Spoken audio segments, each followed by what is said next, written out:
Welcome to the Whiskey Cantina. I'm Jared. I'm Ray. And we are back for another video. Changing it up. Well, definitely changing it up for us.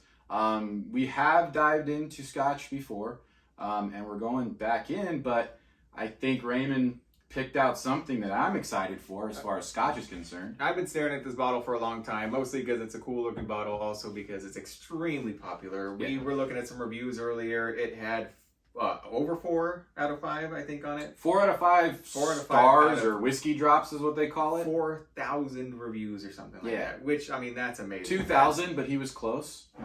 I think he's fine.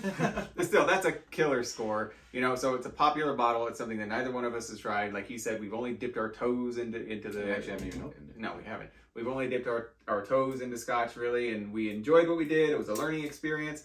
I was telling Jared that I still love bourbon and everything whiskey, but I wanted to try something different. I needed to open my palate up a little bit. I'm worried that I was verging on getting a little bourbon blind.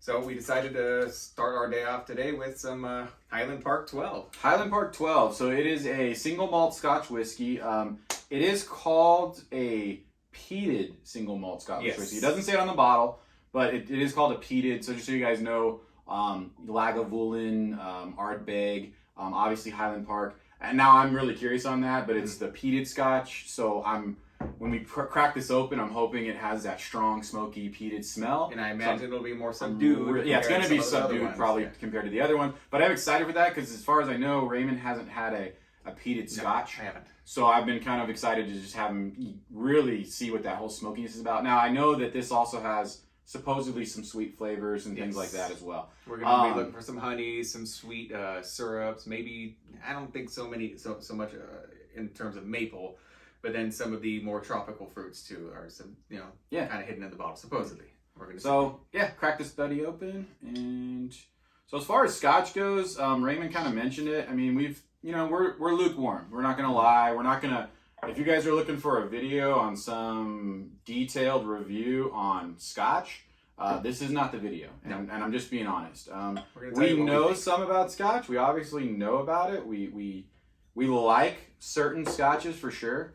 I'm a big fan of Glenfiddich, but at the same time, we've talked about it. It's for us, or for me at least. I don't know if Ray fully agrees, but it's all about the age when it comes to Scotch. This is a 12-year, which I guess falls in line with like Johnny Walker Black. That's a 12. Yeah, and I think we've only tried we tried Glenlivet. The Glenfiddich was 14. Yeah, so the most we've had in this on our videos is the Glenfiddich 14. That's kind of interesting too. That I'm talking about a very small sample size here, but they seem to be aged more with the Scotches that we have on hand, 10, 14, and 12, compared to some of the bourbons and whiskeys that we've had and tried and enjoyed. And I think I mentioned it in a previous video though, but honestly for me, and I think for Scotches in general, if you really look for Scotches, whereas bourbons, I mean your age range, I mean anything technically 4 or 5 years, you're going to get something pretty good for the most part, depending upon who you're buying it from and how it was treated. But usually 6, 7, 8 years for Scotches. I mean, I personally would not buy anything less than 10. I would look for 12 minimum. But the higher I can go, the more. My favorite Scotch that I've ever tried, and I mentioned this to you, and we'll do a bottle eventually. Right now I actually can't find any, is the Glenfiddich 18. At 18 years though, the maturation, some of those musty smells and stuff that we get, they go away, they turn sweet. I got the green apple. So again, for me, years is what I look for when I'm buying Scotch. We've talked about it before too. The maturation here in America tends to be a little bit, tends to happen a little bit faster. The liquor goes into and out of the wood at a much higher rate here because of the weather variations than it does in Scotland. So maybe that's part of it too. It just takes longer for it to mature. Yeah. Okay. I've already taken a couple whiffs. I'm definitely picking up on some of that charcoal smoke. Charcoal smoke. It's not what I thought. It's definitely so. Yeah. This is nothing like what if we had cracked those other ones open, you'd know what I'm talking about. I figured I would have seen your eyes pop out if you really got that smoke again. It's interesting though. I'm not getting I'm getting the charcoal, but I'm not getting anything musty. And I say that because that Glenlivet 12, remember we got a really musty aroma. I'm getting the tiniest bit of salt. Maybe but tiny. It's very, very little. Yeah. Green apples though, for sure. Yeah. I think I'm getting a little bit of the green apple for sure, which is great because I've only found it in the one Glenfiddich 18. That's the only time I ever had that green apple before. Interesting. That's true. The charcoal for sure though, man. It's there. And then there's the sourness too, which may be attributed to the lemon, but there's a It's sourness. not the sour. It's like sour lemon. Mm-hmm. It's a sour lemon. Like those little candies, lemon drops. Yeah, lemon drops. There we go. Oh my god! And when I first smelled it, that's the first thing I actually got, but I couldn't place it. We're 1-to-1 on this today too. That's cool. Okay. All right, now I'm excited. I'm actually excited. The smells, honestly, nose wise, I can say for us on the videos, it's so different. It is getting so much sweeter as it just opens up there too.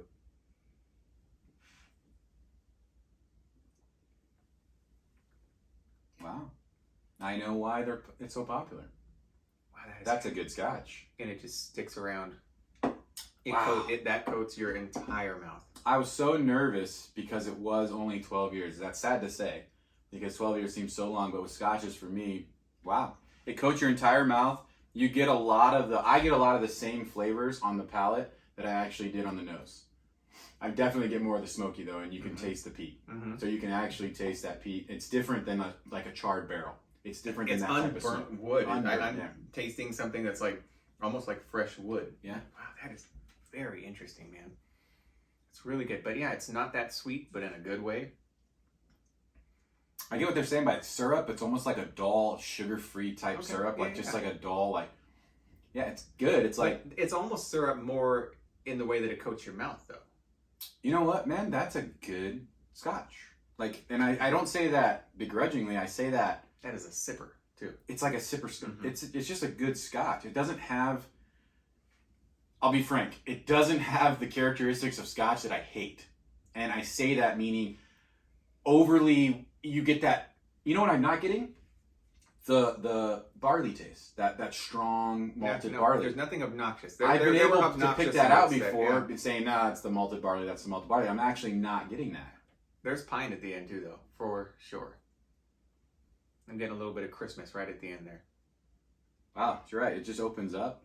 All right, the popularity is justified on this one, for sure. This is really, I'm surprised. really good. One thing we didn't mention too is that this is matured in sherry casks. So at some point they switch it over to sherry casks for that little bit more of a maturity, which I would guess gives it some more of those sweet notes because we've had a few things that have been finished in sherry casks before.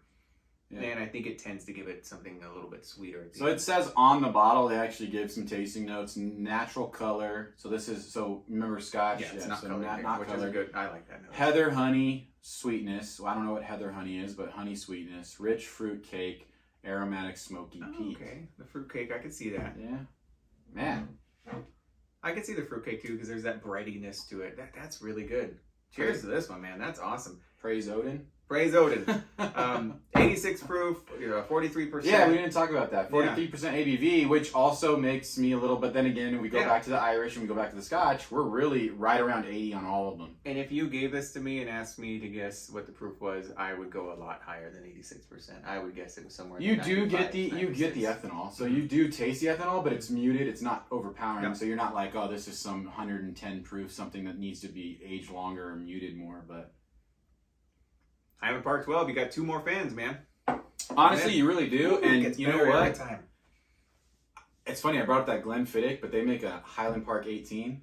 Can you imagine if the Highland Park 12 is this good, like maturation? Because honestly, that's what I mean. And again, I'm not wrong on this one. Maturation for Scotch is a huge factor. It needs more time. But man, they hit the nail on the head with this 12-year. Highland Park, very good. Ooh, that's good, man. That's good stuff. Get out there, try it. It's got a higher price point. I think what did we pay? It was $57. $57. And that's kind of for me when it comes to Scotch, $57, and it's going to be a dud. That's what holds me back. Yes. Again, our opinion, but I suggest you guys really spend the money on this and give it a shot. One bottle of Scotch in your collection, coming from 2 bourbon bros, go with this one for now. If we change our minds in the future, we'll let you know, but for sure. And it's available. It's available. It's available everywhere, really. And it's really just the price point that kind of has held me back. But like Raymond said, the reviews and overall senses on this bottle is through the roof. So knocked it out of the park. It's really good stuff. Cheers, guys. Oh, sorry. No, you're good. Cheers, guys. Thanks for stopping by. Drink safe, drink responsibly. Thanks, guys. See you next time. Like, comment, subscribe. See you next time. Good stuff, man. Oh, man. Dude, that's freaking good. I'm not lying at all. Like, that is like... The longer it sat out, the nose got better.